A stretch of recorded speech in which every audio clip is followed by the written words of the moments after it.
In this lecture, I'm going to just go over some terminology. There's a handful of concepts left in this unit, and it's a lot of little stuff. So I'm just going to kind of work through it. So let's get started. We just talked about this idea of a myogram, right? And when you have a muscle contract, there are essentially three stages. So I'm just going to quickly review that. So basically, you have this lag phase, latent phase, that occurs when the muscle is stimulated before it actually starts to contract. And then you have your contraction period where the muscle's actually contracting, as we talked about. And then finally, you have your relaxation period. And then eventually it goes back to being a relaxed muscle. Now, there is a short time period where those sodium channels are closed and that muscle cannot be reactivated again. It's a very, very short window of time, but there's a short amount of time right after that muscle relaxes before it can contract again. That is a term. It is called the refractory period.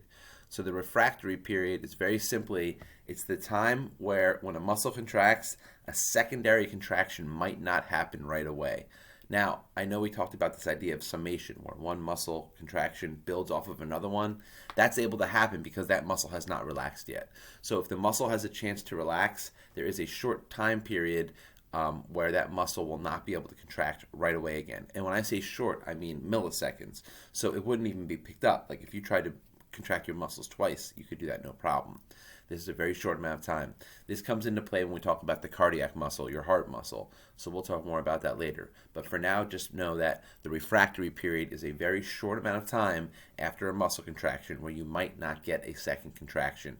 And the reason why is because those sodium channels are closed and you won't be able to initiate another reaction right away. Threshold is an important term. Threshold is the minimum stimulus needed for a contraction. Here's the thing. You've all felt a muscle spasm before, right? You're sitting there and all of a sudden one of your muscles starts freaking out for no reason. That's an example of a muscle that is being fired off when you don't necessarily want it to. That can happen a lot of different reasons, a lot of different ways.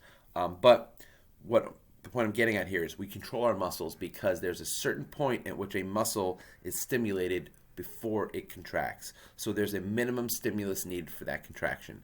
Think of a light switch in your room, right? So if you go over to your light switch right now and you start to lightly push down on it, you can rest your finger on it. And if you're not putting any pressure, it is not going to turn the light off, right? It's going to stay on. At a certain point, if you push hard enough, then that switch goes off. That is essentially the threshold of a muscle contraction.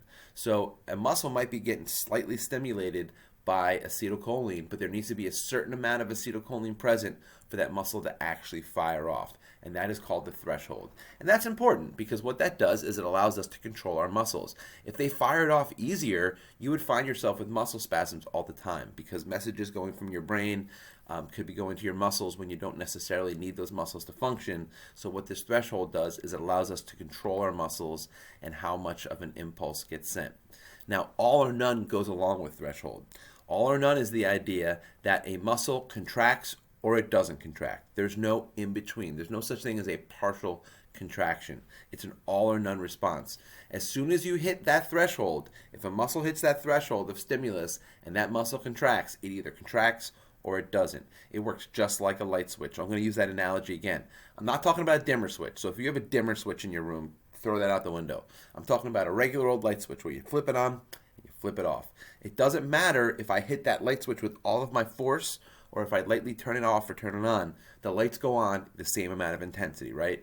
That is how a muscle works. It either contracts or it doesn't. There's no such thing as a strong contraction. So you may be saying to yourself, well, wait a second, then how is it possible that I can punch something with strength? That is the number of fibers that are stimulated. So all or none basically means that when a muscle fiber is stimulated, it contracts or it doesn't contract. Increasing the stimulus or the strength of the stimulus does not change the strength or the degree of the contraction. So what do I mean by that? If I want to increase the stimulation, let's say I want to increase the strength, right? So for example, if I'm holding a pen right now, I don't want to hold this thing with all of my strength. So I'm firing off a number of my muscle fibers. So some fascicles are being initiated.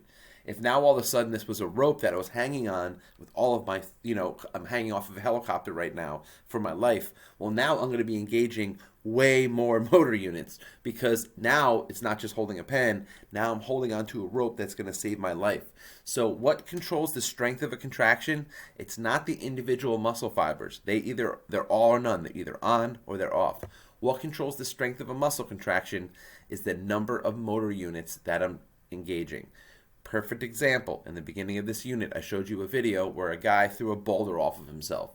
The reason why he was able to do that is because he engaged all of his motor units. That is not normal. That is not safe. That is not okay to do unless you're in a life-threatening situation, which is why that happened.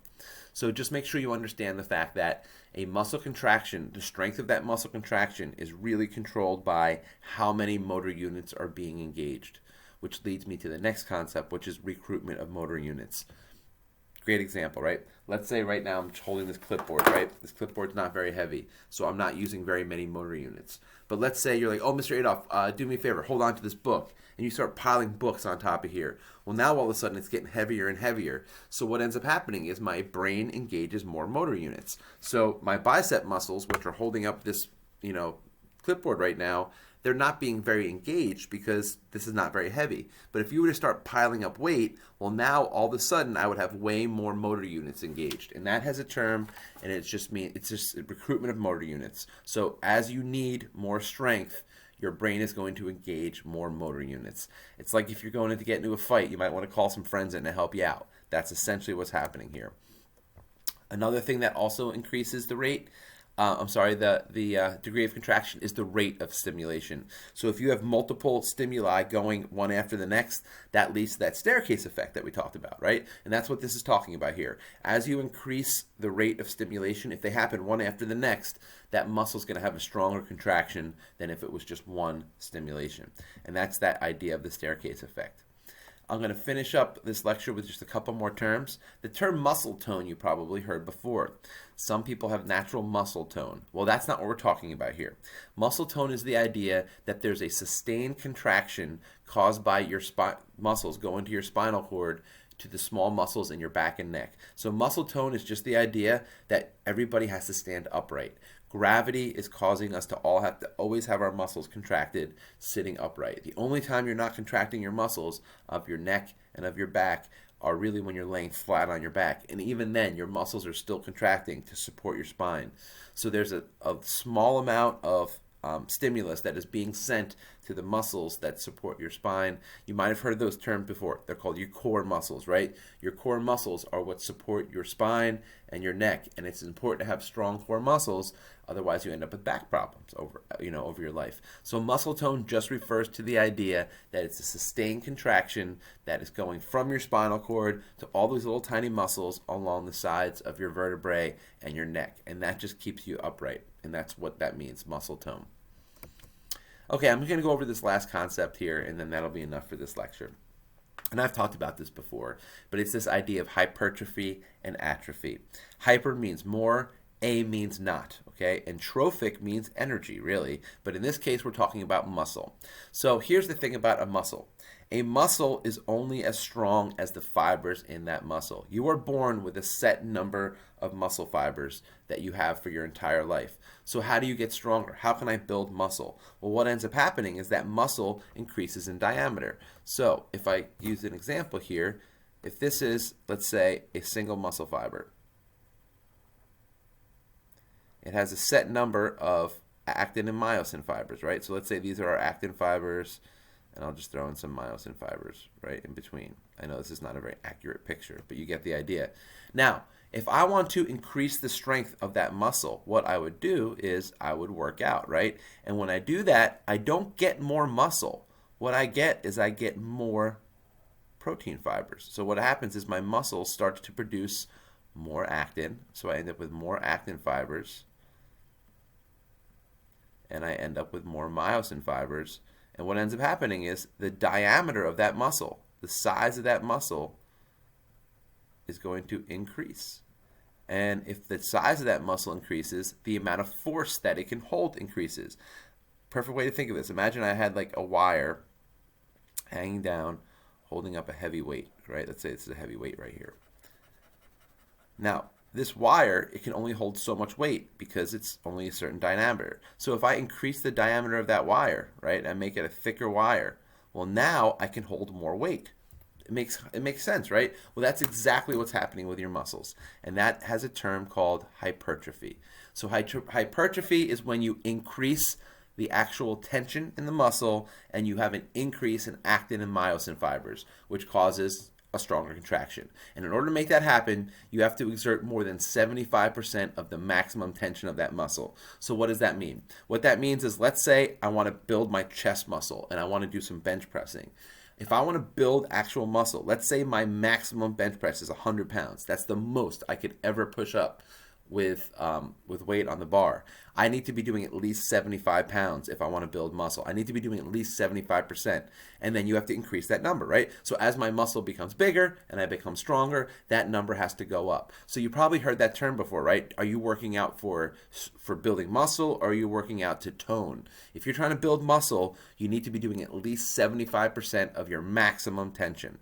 And if you can build muscle, you can also break it down, right? So the body breaks down things that it doesn't need. So when you don't use muscle, it will actually cause a decrease in muscle fibers. Those actin and myosin fibers get broken down and the muscle gets smaller. If you've ever had a cast on before, you've experienced this. When you take that cast off, your arm or your leg looks really skinny. And the reason why it looks really skinny is all that muscle got broken down because you weren't using it because it was in a cast. So you can build it back up, but it does get broken down again. Thank you very much.